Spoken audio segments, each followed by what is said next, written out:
Welcome to Race Weekend Update. I'm your host, Mike Lofquist. Sorry we're late this week, but I was painfully hungover until Monday, and well, this is free.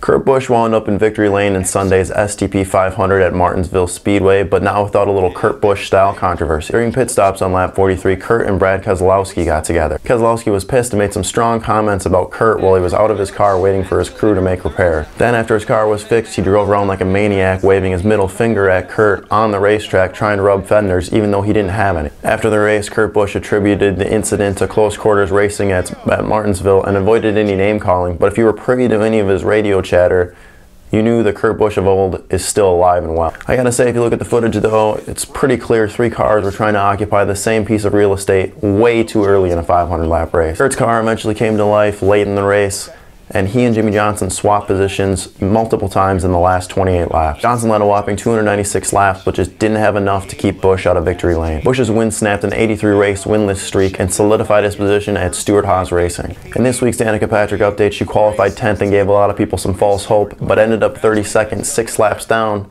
but at least she got a little TV time every time she got lapped. Kurt Busch was in first, Jimmie Johnson held on a second, Dale Jr. was in third and continues to have an impressive season, Joey Logano was fourth, and Marcus Ambrose rounded out the top 5. The Cup Series is back on track for the Duck Commander 500 at Texas Motor Speedway next Sunday, and let's just hope Cy gets ample TV time. Matt Crafton held off Darrell Wallace Jr. to win the Kroger 250 NASCAR Camping World Truck Series race at Martinsville Speedway. The race was postponed Saturday because of rain and was ran Sunday after the Cup Series race. This actually gave NASCAR a chance to show off their new Air Titan 2.0 system, but they still couldn't get the race started. Crafton grabbed the lead from Timothy Peters on lap 208 and didn't give it back even though the race had 5 more caution periods. The end of the race was a caution field joke, but it was really nice to see a series without a cast of Sprint Cup Series stars in the front. Matt Crafton was first, Darrell Wallace Jr. was second, Ben Kennedy was third, Johnny Sauter was fourth, and Ryan Blaney rounded out the top 5. The Truck Series isn't back on track until Wednesday, May 9th for the SFP 250 at Kansas Speedway. For some stupid reason, the Nationwide Series runs this Friday night for the O'Reilly Auto Parts 300 at Texas Motor Speedway. The newly minted Verizon IndyCar season kicked off this Sunday in St. Petersburg for the Firestone Grand Prix, and I need to change that graphic. The track is insanely boring, the drivers are insanely boring, the race was insanely boring, and the ratings were amazing. Oh, wait. Nope. They're down 46%.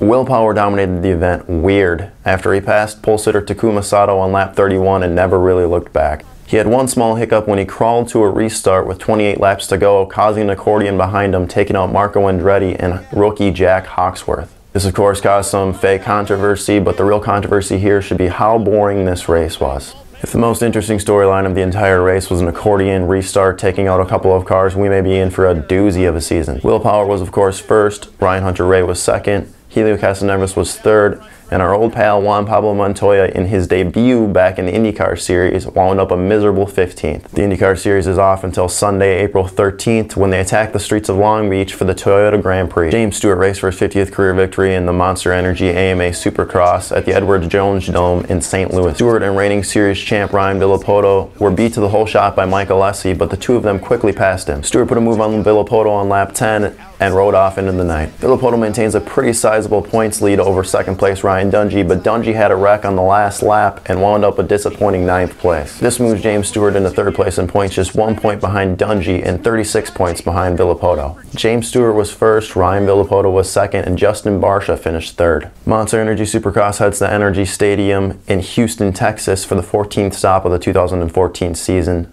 Man, everybody's going to be in Texas this weekend. An insanely busy weekend of racing last weekend. Lewis Hamilton won the Malaysian Grand Prix F1 race. Erica Enders and Alexis DeJoria won in the NHRA Mellow Yellow Drag Racing Series for a female double. And MotoGP wasn't on track, but they are headed to Circuit of the Americas in Austin, Texas this weekend. That's all the race-related news that mattered to me this week. Follow the show on Twitter at RaceWeekendUpdate. If you like what you see, hit the subscribe button.